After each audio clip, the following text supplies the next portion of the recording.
All right, I hereby call to order this meeting of the Planning Board Tuesday, October 4th, 2016 at 6 o'clock. Is there anyone here that wants to speak to something that's not on the agenda today? Go ahead. Do you want to come up and state your name and where you live in town, if you live in town?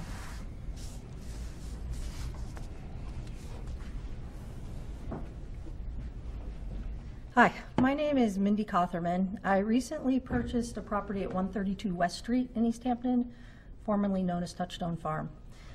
It's a beautiful piece of property, and I purchased it with a business partner in hopes that the city would allow us to make a cabin-oriented campground there.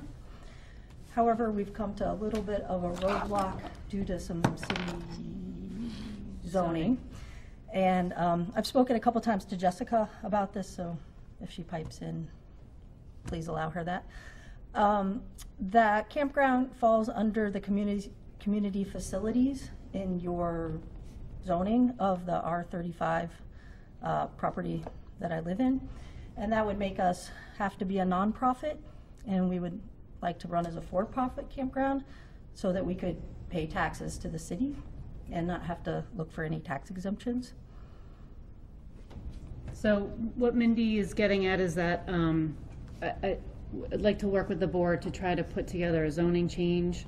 Community facilities is one of these umbrella terms in the table of uses, and we have a lot of uses underneath it.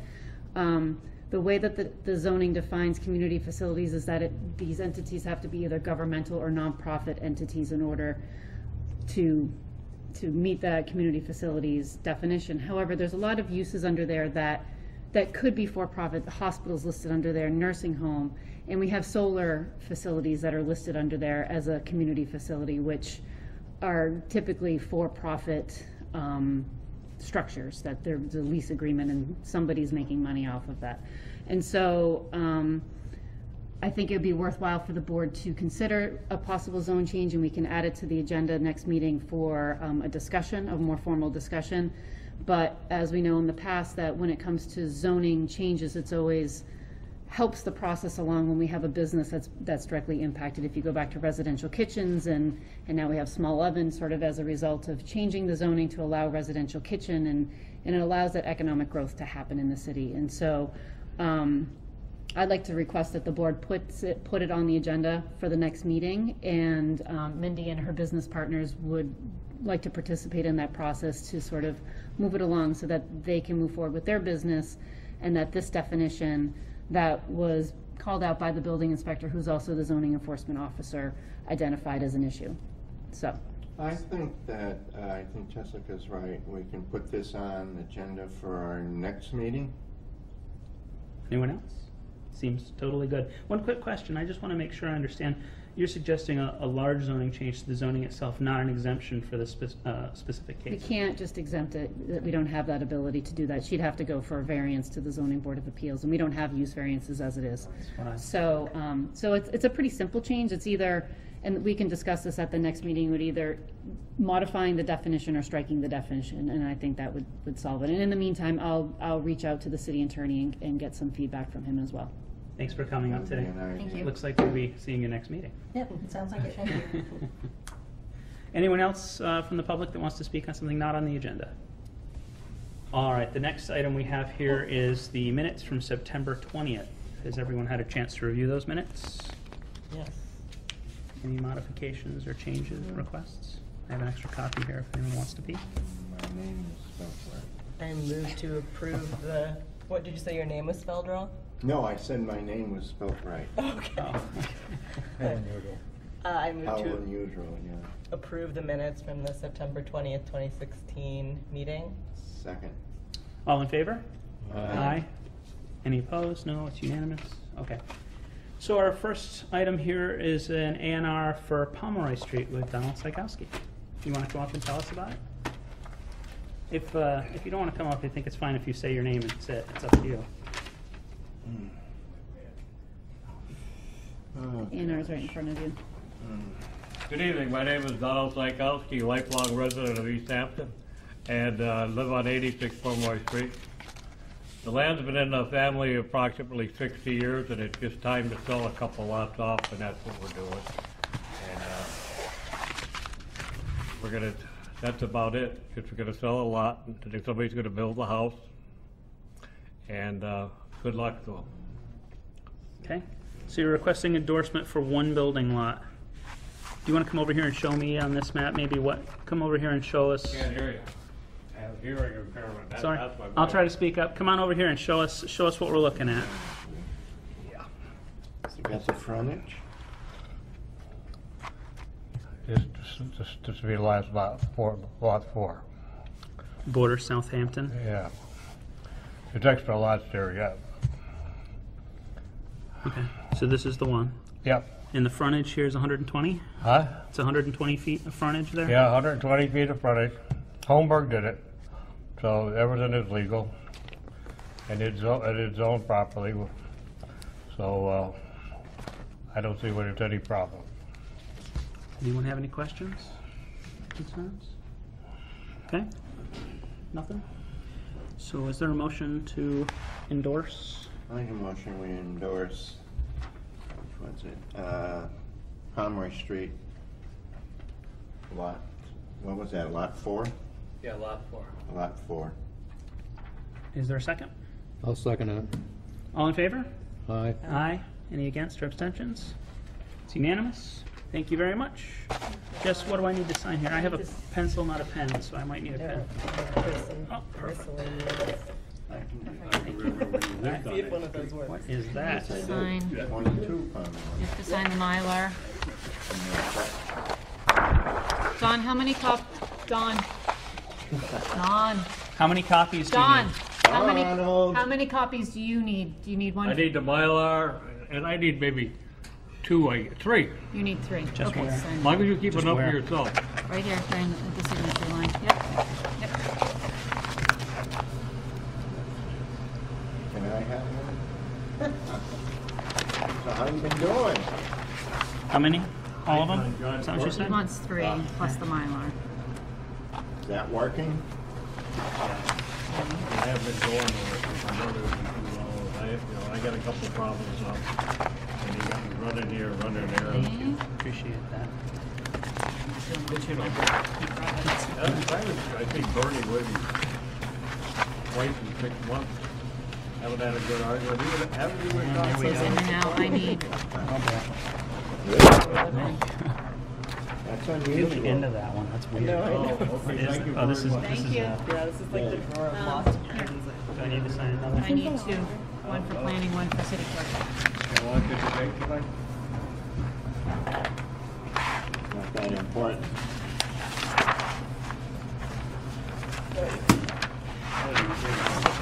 Thank you very much. Thank you. Sorry. I was this close to walking away with that. Do you need to? You just I know realized, you will Okay. vote. Now, get out. All right, let's move forward. you just realized this is my old seat. You know what's happened? You make the All right. mistake.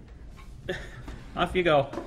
Thank you very much. Thank you. Ladies. All right, and now we have a site plan approval for 5 Chapman Ave with Michael Bear. It's a request to amend an existing site plan for your restaurant. Come on up. Good evening. How you guys doing tonight? So my last site plan approval with you guys was contingent upon me renting a couple parking spaces from an adjoining neighbor. That neighbor has declined to rent me parking spaces. So that's why I'm before you. I remember that. I still have an easement to that parking lot. At 5 of 10 when I drove over here, there was 4 cars on Chapman Ave from Manchester Hardware down to Rite Aid. There were 3 cars on Union. And I still have access to that parking, but as far as designated signs, the building department wanted me to do a handicap space, so I had to paint one of them into a handicap space. And that, although the previous property owner I had an agreement with, the current property owner declined for an official lease for those parking spaces. For the sake of the cameras, can we recap some of what we talked about in our last discussion? It's a restaurant? Yes, I'm opening a small restaurant. It's 800 square feet, seats 30 patrons. This a smokehouse? Yep. Is that right? Yep. So it's gonna be a little smokehouse barbecue. It's very tiny. I live on site, so it's actually in the back of my building on my property. So it's tiny. It's accessible both from the Union Court parking lot, and it's also accessible from Chapman Avenue. Since we're talking specifically about a change to parking, and this came up recently, can I ask, does everyone remember this case that came before us? I was not at this meeting, Okay. so I read what was included in the materials for today, but I did not see the minutes from the previous meeting. We're probably gonna have to go through a lot of it again then, I think. So it sounds like we're talking about parking. Was the condition, was that necessary in order to meet code? Or Well, actually, was it- I'm exempt from any You're- parking okay, regulations. that's what I thought, I'm exempt. 'cause you're in- But I am my downtown business-owned property is the last one on my street that's zoned downtown business, and then it turns to residential. Got it. So it's So as a considered concession to the case. neighborhood, I was gonna rent some off-site parking, which I still have access to, but as far as renting them with designated signs, that was declined on my behalf. Can you, just for the sake of getting this out here, about how many seats are we talking about? The restaurant seats roughly 30 people, 30 people. but I am looking to harness more of a neighborhood environment. I'm looking for a lot of pedestrian traffic more than. And you do have access, I remember there was a walkway that led Yes, to, was yes. that Cottage? I do have an No. easement and a walkway to Union Court Union, parking. yeah. And then also from Chapman Avenue, there's a separate handicap accessible sidewalk that would go to the front of the building. And how many staff were you talking about having on? It's a tiny, like here again, it's an 800 square foot facility, and that, by the time you throw in 2 bathrooms and a commercial kitchen, the space gets really, really tiny fast. And deliveries? They'd be accessible from Chapman Avenue. I mean, they're already driving semis up and down the street for deliveries to Shelburne Falls Coffee, for instance. And what is the building currently? It is currently a single-family home. Single-family home? Yeah, the last time there was a business in the building was about 20 years ago. I mean, I've owned the building for 15 years, but yeah, there used to be a business in it, but not since I've owned it. So exempt, but if the board has concerns, Jessica? Yes. Can you help me with this? The situation is, as was just discussed, was that he's exempt from parking requirements, Yes. which would make this seem a no-brainer. The exemption comes from where? The exemption comes from, in the zoning, under the parking section, section 10.11, or a structure in existence prior to 1973, which is enlarged or a use in existence prior to 1973, shall be required to provide parking in accordance with the following tables unless the increase or units or measurements amounts to less than 25%. And for the downtown business and mill use industrial districts only, no additional off-street parking or loading is required for the continued use or reuse of a building in existence prior to 1973, as long as that use or reuse does not increase the total floor area within the building. So as long as there's not, an addition put onto the building, and the building is prior 1973, they can qualify for the parking exemption in downtown or the mill industrial districts. Which we clarified too in talking about at the last meeting that you qualify for that Yeah, essentially. and then actually for my first site plan approval for the property, the planning board asked me to take off 550 square feet of my building to get access to that parking lot behind me, to Union Court. So I did remove that, so that does alleviate, so actually instead of increasing my footprint, I've actually decreased it to allow access. Okay, so So what I think the board needs to determine here is why, you need to remember why you conditioned it to begin with, and where did you render that decision in terms of why you were requiring him to have off-site based on your last meeting and your last permit, got it. and whether that is still relevant or not, or if the board determines that this condition is no longer needed because you feel satisfied with the situation. Okay, do you guys, So- does anyone, you were here as well, do you have any recollection? I mean, I remember us being concerned about the number of people that were sitting there Right. in potential That restaurants. was the big thing. It wasn't the parking, it was the number in the building. Inside, And I think you had more in the beginning, more than that Yes. And Yep. you reduced it to the 30 people. As the layout's going back and forth between the architect and the health department, yeah, things are getting smaller quickly. So the previous decision, let me read you what the description was of the application. The site contains an existing 2,889 square foot building currently under residential use and listed as a duplex in the assessor's database. The applicant is seeking approval for a restaurant to seat 32 to 36 patrons. The applicant will utilize 778 square feet of the first floor for a restaurant, including a 201 square foot dining room, 367 square foot bar dining area, and 210 square foot kitchen and bathroom. The applicant will also have 2 patios on the west and east side of the property totaling 1,690 square feet and to be used for outdoor dining. Entrance exit to the indoor restaurant would be accessed through these patios. Existing driveway will be used for employee parking. Additional off-street parking will be provided through a lease agreement with the property owner of Union Corp. Parcel 52-67, which abuts the subject property to the north. So, So you recall that was supposed to be 4 or 5 spots? It was Is that- 4. It was 4? Yeah. And now that's the part that's gone, and you had intended that for customers? Yes. would you like to look at the site plan again? Would that That be would be helpful? really helpful, thank you. And was that something that the board added, or that you came to the This is the only planning board copy. saying, I anticipate being able to do this, so then it was just added? I hadn't originally the previous property owner, but the previous, Right at designated parking isn't, oh, there's a colored one here somewhere. That one. Seen one where there was So a this fenced-in is, driveway off so to this is the side. parking lot directly behind my building. So, Yeah, see, so I have okay. I have a walkway, so I know it what was supposed to be it these looks 4 spaces right here. Okay. So Well- in the decision, it says the vehicular and pedestrian movement within the site and in relationship to adjoining ways was adequate as the property is zoned downtown business and does not require off-street parking. The board found no concerns with the 4 off-street parking spots to be leased off-site at 37 to 43 Union Street, owned by East Hampton Matahav LLC as permitted under section 10.132 of the East Hampton zoning ordinance.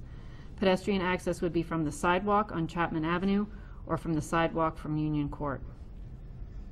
Okay, so it sounds just like what you said. You brought it to us in the ruling that it wasn't that we required it. Instead, we saw no problems with that addition being in there. It was cherry on the top of the ice cream. Yeah. So, given that that's the case and that he's exempt, I think that the board has no additional finding here unless someone has an issue. I have no problem amending the, we'd have to amend the permit to You're remove that amending the, condition? yes, so I have no the problem with history is that he previously had a permit that was from 2010, which expired, which then he needed to come back to the board to get the permit since it had expired. So he received the permit in May 2016, and the only condition, no, there were 2 conditions. One was applicant shall lease 4 off-street parking spaces and make patrons aware of the availability of off-street parking. Evidence of the parking lease agreement shall be provided to the planning department and building department prior to the granting of a certificate of occupancy. And the applicant shall comply with Board of Health requirements and regulations and will obtain all needed licenses and permits. So an amendment would strike the first 2 conditions. Is that essentially? It would strike the first condition in regards to the off-street parking. It's not going to strike the Board of Health requirements. No, that's the third. I thought it was a second. Forgive me. Okay. So it would be a motion to strike, to amend the special permit. It's not a special permit, it's a site plan approval. Sorry, site plan. To amend the site plan approval? You're amending the existing site plan, so there would be a new decision that's drafted. We've done amendments in the past with other applications. I can't think which exactly they are right now at this time. Off the map was one of them in terms of change of location. There's been others, I can't remember off the top of my head, but That we amend the site plan approval as presented For 5 Chapman.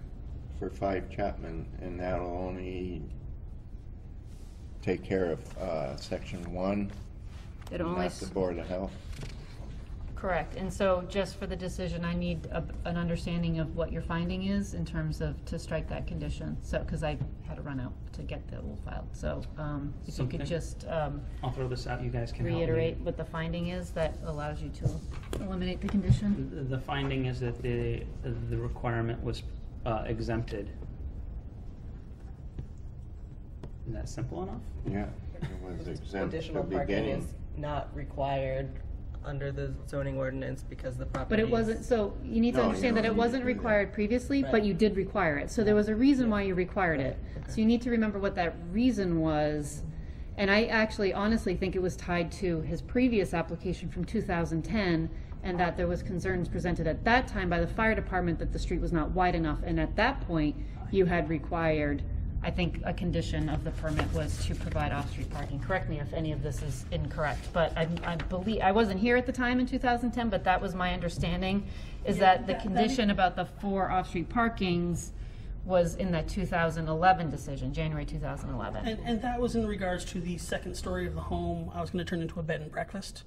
And that was, part of that was, that parking was to provide overnight parking for the guests that would be in the bed and breakfast.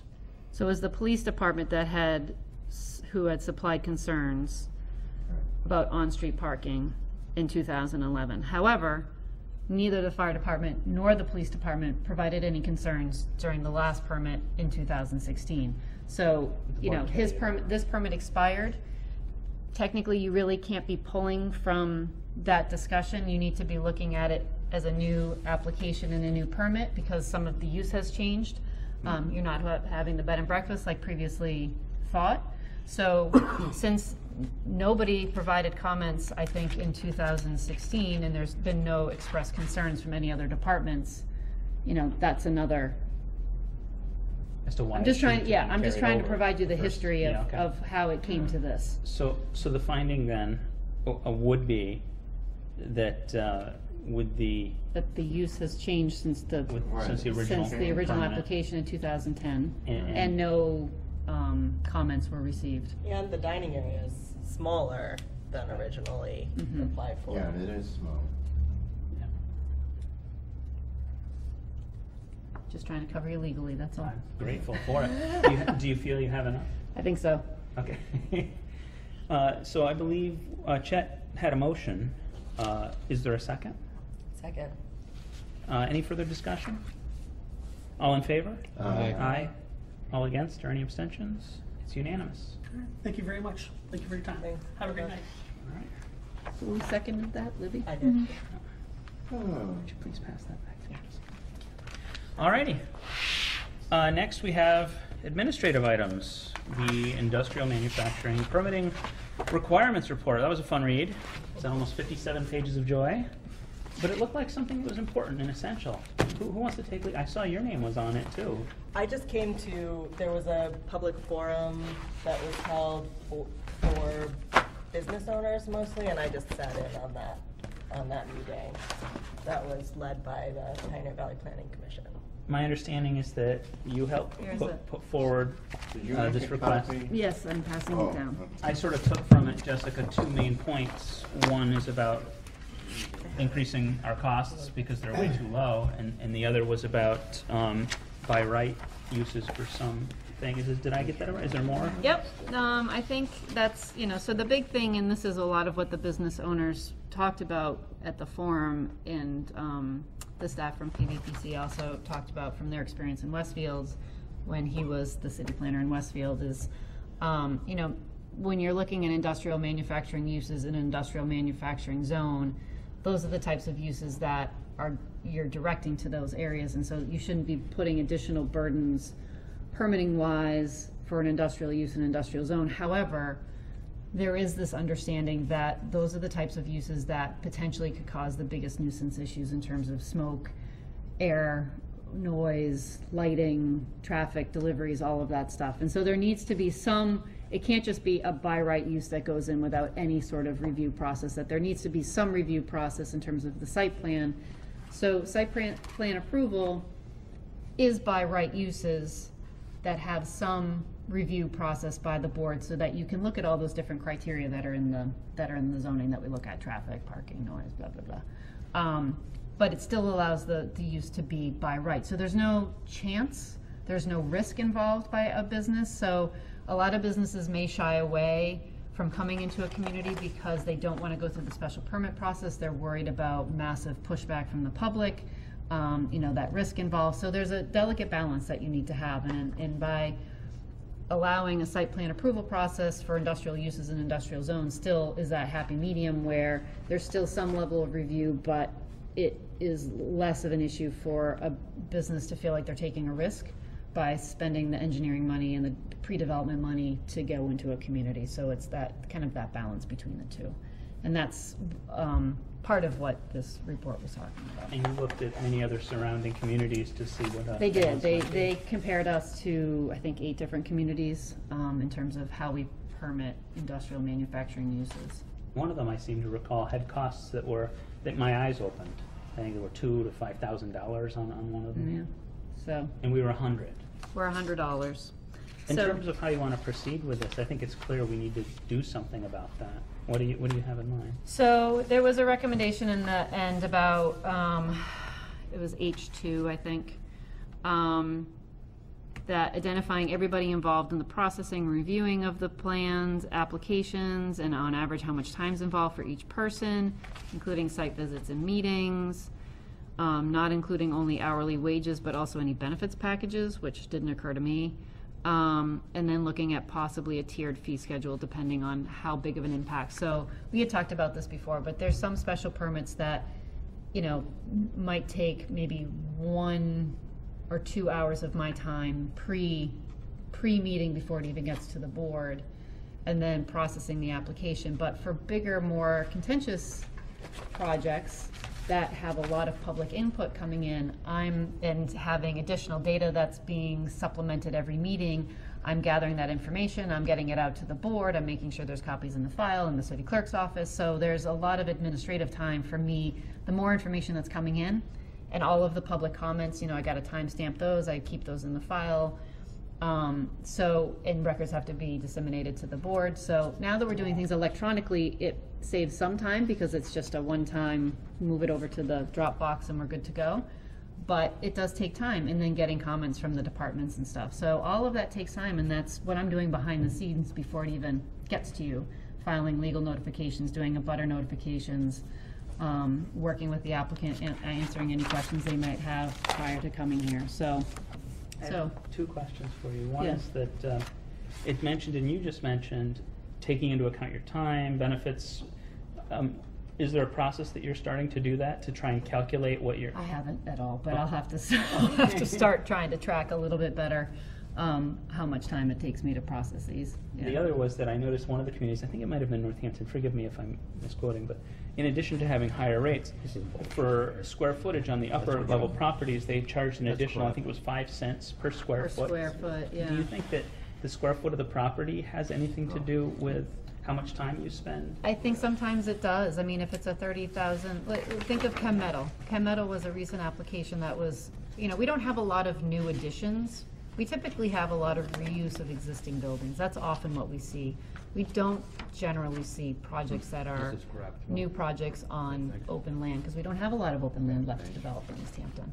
So for a community like Westfield that's got a plethora of vacant developable land, they are seeing projects every meeting that are new businesses, new, you know, larger, either big box stores or, you know, bigger development proposals. We saw Chem Metal, I think, was the biggest thing we've seen. That was a 30,000 square foot expansion of an existing plant, and that took a couple meetings, and there was multiple packets that came through. You know, even the solar energy took a couple meetings. It was a new project on a vacant site. Those are the projects that take more time. If it's just a reuse of an existing building, there's no site to be looking at because the building's already there. You're just talking about the use. When you've got a vacant site with a new building, you're not only looking at the use and the impacts of the use, but how that development is being proposed and how it impacts abutters in the neighborhood and all of that stuff. So square footage is relevant, but not enough of a measure to get the whole picture. Not always. Sometimes it's the use. There's, you know, the terminology is trip generation. So a McDonald's is going to have more traffic than maybe a 30,000 square foot warehousing facility. So a lot of it depends on the types of traffic it's going to generate based on its use. So that's another thing to consider. Impact. Anyone have any questions? Yeah, there's like 3 or 4 things that are in there I don't go along with whatsoever. Okay, I just think it's just plain, I'm not trying to, I thought I was looking at Saturday Night Live, that's how goofy it was. all right, Yeah. so which one was it? Yeah, which one? Developers are reluctant to go through a public hearing process because of concerns that the process is prolonged. It doesn't take 2 months for an application to go through here. I can't understand where it even came from. When's the last time it took 2 months? I read that as one of the assumptions of the study, that like this is what this group of people is always going to say and advocate for. I don't think it was a value judgment on the statement. I think it was just a. The assumption. So, this had to, some of it had to do with a business that wanted to come into East Hampton and scheduled a meeting with myself, the mayor, and some others. And when they heard that they had to go through a special permit process, they freaked out. Because in other communities and their other experiences that they had, it had been a prolonged process. And so when I explained to them, we're pretty, expedient, we do things quickly, we do things efficiently. As long as you do your job in providing the information, the board will be able to make their judgment calls. If you don't do your job as the applicant to provide the information, it will take time. So there is some burden on the applicant to make sure that they do their job providing information. So that's sort of the impetus of this entire study, was this one company that was looking to come to East Hampton and said, oh my God, you have a special permit process. We're not sure we want to go through that. And so that's just a general assumption with a lot of businesses to some extent when they're looking at communities to relocate. If they have to go through a special permit process, they may choose another community that doesn't have that process. But I think there's a happy medium, like I said before. You don't want to just sort of give the kitchen away, You want to be able to form the development or frame the development so that's not going to have a huge impact on the community, on the neighborhood. But you don't want companies to just throw up their arms and say we're not going there either, just because there's a special permit process, and their experience in other communities have been hard. We've turned down 1 project in 9 years. 1. So it doesn't matter if you're just going by. 2. Stop 1. and Shop? 2. Who's it 2? Parsons. Stop and Shop. Stop and Shop got passed. The second time. It got passed. The second It time. doesn't matter, it got passed. The second time. It still got passed. I have You a said- question. On the same topic, it says nearby communities, Chicopee requires a special permit issued by city council for Yes. particularly noxious uses. Yes, that's pretty common in a lot of communities. Springfield does that as well. So I'm curious about that, because that's the thing that seems to me, we want to be the most careful with if we're changing the way we permit industrial uses, is making sure that particularly noxious uses are still given enough, It's enough- generally not advised to allow city council to approve, Yes. to have special permits on. I was more projects. thinking about how do you define particularly noxious uses, so that maybe we Like could a maintain some oversight. Sounds Like a very political. casino or something, or, Yeah, because there's some, in Springfield, the city council still retains a lot of control over planning, review, and projects. Yeah. So, All right, I got another one here. Recommendation says when a project requires multiple approvals from different boards and commissions, where practicable, the project reviews and public hearings should be held jointly. We couldn't even get a joint meeting with the councilors' ordinance committee because they couldn't get a quorum here. I can't even imagine trying to meet with the conservation and ZBA or anybody else. it wouldn't be easy. They Plus, mentioned- a lot of our findings become, before you even look at something, the conservation has to look at a piece of land to find out if it's even applicable before you can even look at it. So they have to do their due diligence on their project before we even look at it. And I can't imagine trying to join together. They mention in there some communities that do that. I think Northampton is one, and they also mention that it can be very difficult to get them together because people don't, the timing of it. Yeah, in some cities, planning and conservation are one board too. I'm for anything that we can speed the process up. Yeah, I mean, we could try. That's great. But I find that when conservation does their findings and they're sent to us and there's no issues, then our job is that much easier so that they don't have to come to us and say, this is how we came across that. As long as they send us something that says they're in compliance, I see no reason why they should, but I don't know about any other boards that we would want to meet with us that are pertaining to a project that we're dealing with at that time. If it involves zoning, then maybe zoning can join in our meeting. Because a lot of times they'll send us something and we just say no comment and send it back to them, and they're doing the same with us. So it's like our board seemingly at sometimes could care less, and their board does the same thing. Where it may end up being helpful maybe with a ZBA planning is that if there is, for some odd reason, you know, somebody needs to get a variance or something first to the ZBA and then it goes to planning board, maybe, you know, it might be worth having a meeting so that everybody's at the same table, so either the variance is, I don't know. Well, I think it'll be help. hard, I think it'll be difficult to implement that recommendation for sure. Agreed. Yeah, You have a good point, Harry. yeah. The other piece in here that I think is worthwhile is this idea of pre-development meetings, which we actually held our first one per the applicant's request last week. And we had in the room, it was the applicants, myself, the health agent, the building inspector, fire, the mayor. I'm missing somebody. Well, that sounds brilliant. And it was great. And in a half hour, we were able to answer all of their permitting questions specifically about those jurisdictions. So the health agent was able to talk about what she needed to talk about and alert them to certain permits that they might not have known that they needed. I was able to talk to them about planning. The fire was there to be able to talk about whatever they needed to talk about. And having the mayor there was great too, because then she could get a sense of what the project was and have a good. So it's something that the mayor really wants to try to continue to do, and hopefully with these bigger projects we can get folks together in their room as needed, and that we're able to answer questions within a half hour. Do you feel doing something like that would help businesses come into East Hampton when they know that something like that is happening? Potentially. I mean, there's been a bit of a runaround, I think, with new businesses trying to get off. Yeah. Am I allowed to talk? Yeah, once the board recognizes you, sure. Go ahead. Okay, Yeah. please go ahead.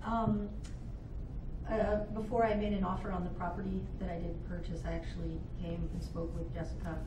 If I am able to get this property, am I allowed to do this? And she said yes, but you also need to talk to the Board of Health and Joe at the butt. And I think I spent 2 hours here one day, just back and forth. And then Joe had a question, so we talked to Jessica, and then Jackie had a question. And it would be awesome if everyone was sitting in a room.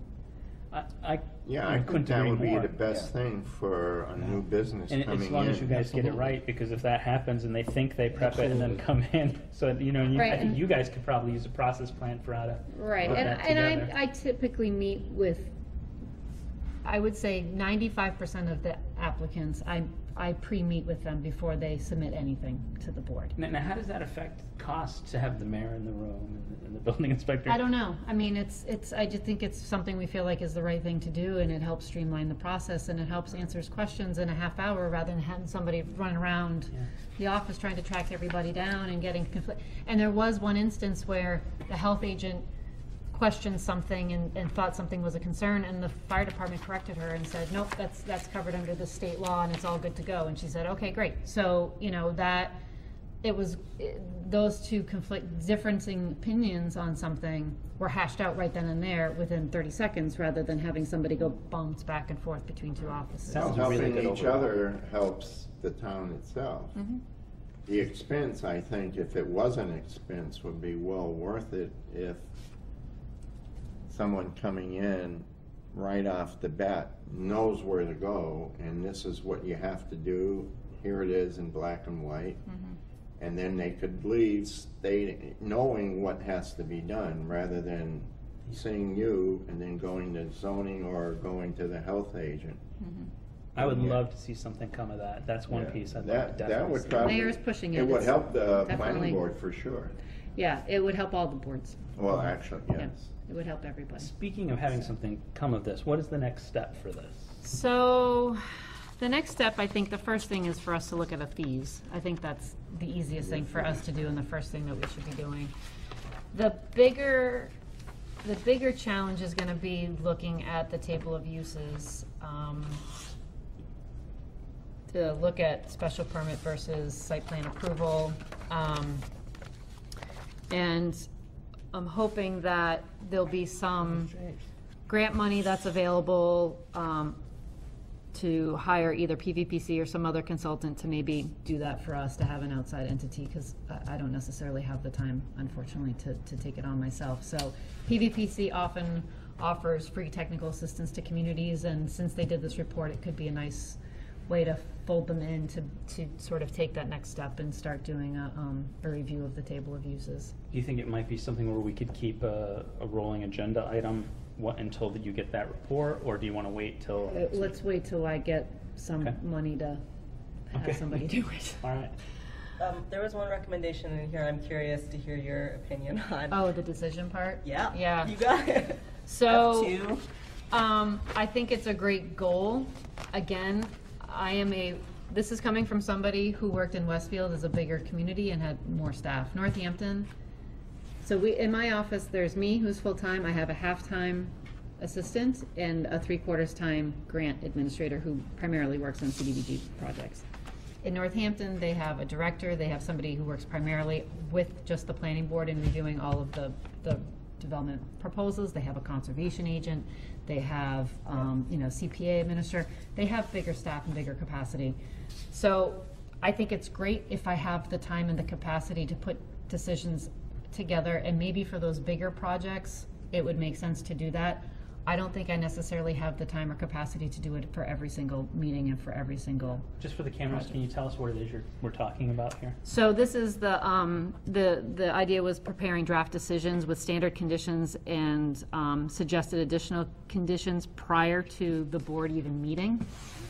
So I don't really honestly feel comfortable about some of those additional conditions, because that really comes out through the findings process of the board. If there was a list of standard conditions that you wanted on every single project, and some communities have, I'm not kidding, 40 conditions attached to every permit, where 25 of them are standard. Right. I'm not sure if you want to go that route. If so, then we should start by what are those standard conditions that you would want on every single permit, no matter who they are, Yeah. what those conditions are, and then we can start attaching those as sort of standard conditions, and anything above and beyond that would be additional conditions. Yeah, I think it's, So- I think that there are a lot of other communities out there that have some sort of prepared decision language that is in writing before a meeting. It's not clear to me if it's always like a planning department draft or if it comes from the chair of the board, or I'm not even sure. But I do think there's a huge advantage to having something that is in writing if it's feasible, because it's hard to, at least for me, it's hard to like process when we're just making a bunch of conditions verbally in a meeting and then approving it in that same meeting. It feels hard for me to take in all of that information, make sure that everything is correct and as it should be, and then vote on it without seeing it written down. So there's Well- two ways to approach this. Hold on. So there's two things. You could either just continue every single decision so that, because I can't do findings, the conditions come out of the findings. Yeah. I'm not gonna put words in your mouth. I'm not gonna draft a decision and tell you why these things are okay. I want you as a board to do that work on your own and come to those decisions on your own. I feel pretty strongly about that I will provide you guidance, I'll provide you technical memos, I will steer you, but I am not the planning board. I am the planning staff. You are the planning board, you are the decision makers. You need to make the decision, and you need to do your homework, and you need to understand. So it's hard to do to some extent, because the findings and that section of the decision really comes out of your discussion.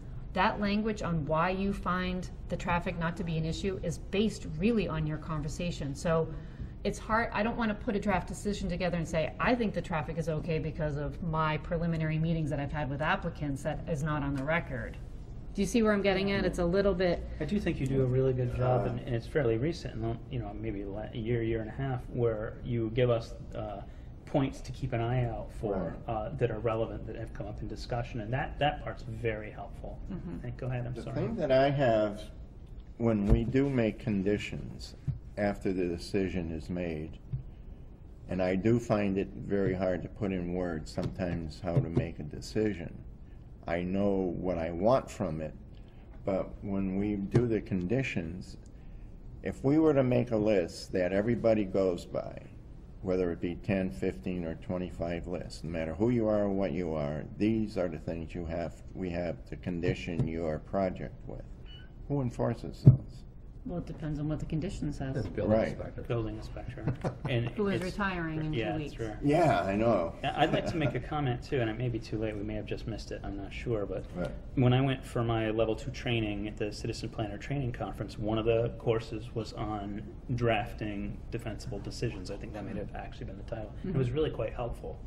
And I don't know if anyone, I know you guys have been to a couple, but if anyone hasn't, those are great in helping to formalize the verbiage we need. It's not So perfect. is another way to do it to close the public hearing at a certain point and then just spend the next meeting? So that would be the, Finalizing yeah, the so that would be, so you would close the hearing, and then if it's a special permit, you have 90 days to render a decision after the close of the public hearing based on the state law.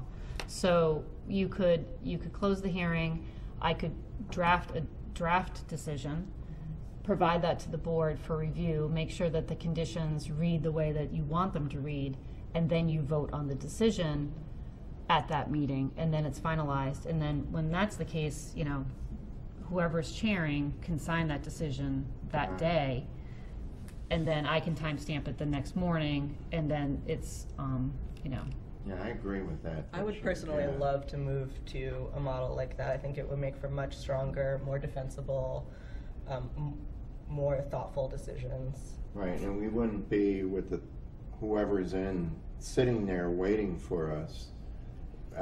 It's like we're forcing ourselves to do this just to, Peace somebody.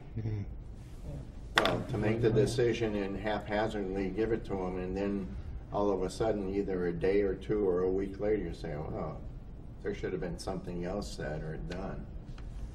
So we just have to make sure that the process is correct, because you can continue the public hearing, and then you could still have discussion, you could still take public comment, you know what I mean? You have to think, Right. I guess it may depend, it might be a case-by-case basis on whether you want to just close the hearing or you wouldn't, when you close the public comment,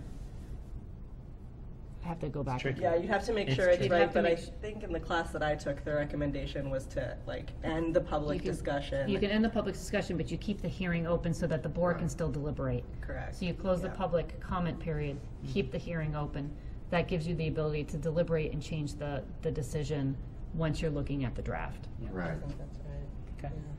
Well, that seems So if that's reasonable. the model you want to go, then the board should come to agreement on that, and that would be the way that we do it. Because I need to be able to tell applicants, this is how long it's actually going to take for you, because they're coming in with a business plan, Right. and they need to sort of understand how the decision-making process fits into their into their business plan. So if that becomes a standard, it's fine, and I think it's great, and I think it actually is better, and it makes me feel better, because then it makes me feel like the board is really doing their due diligence in their job and providing legally defensible decisions, Yeah.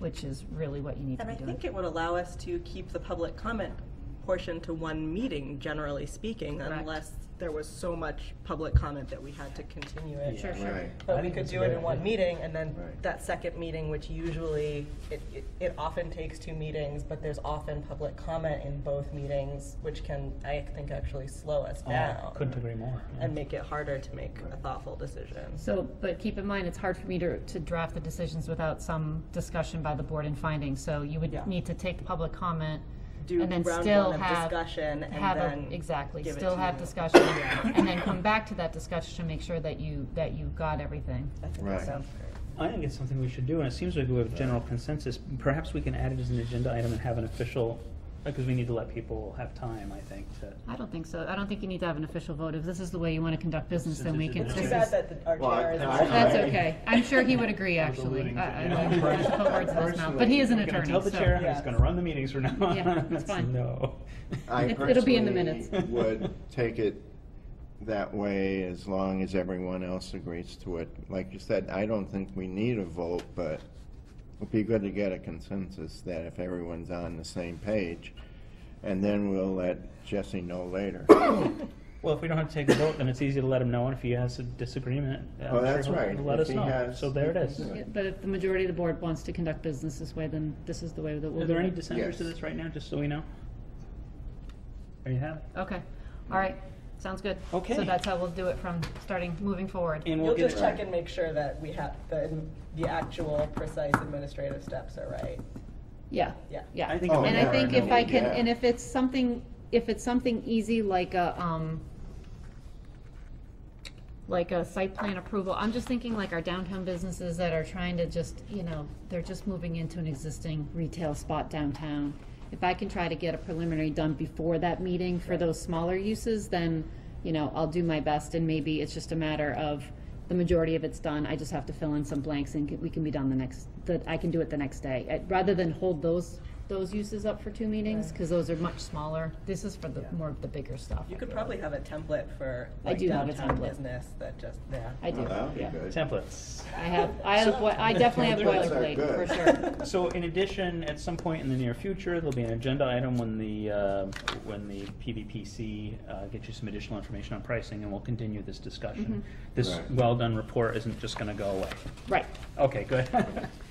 Sign ordinance. I didn't have an opportunity to work on it, I'm sorry. Okay. So, Well, we there's, can do that discussion at the next meeting.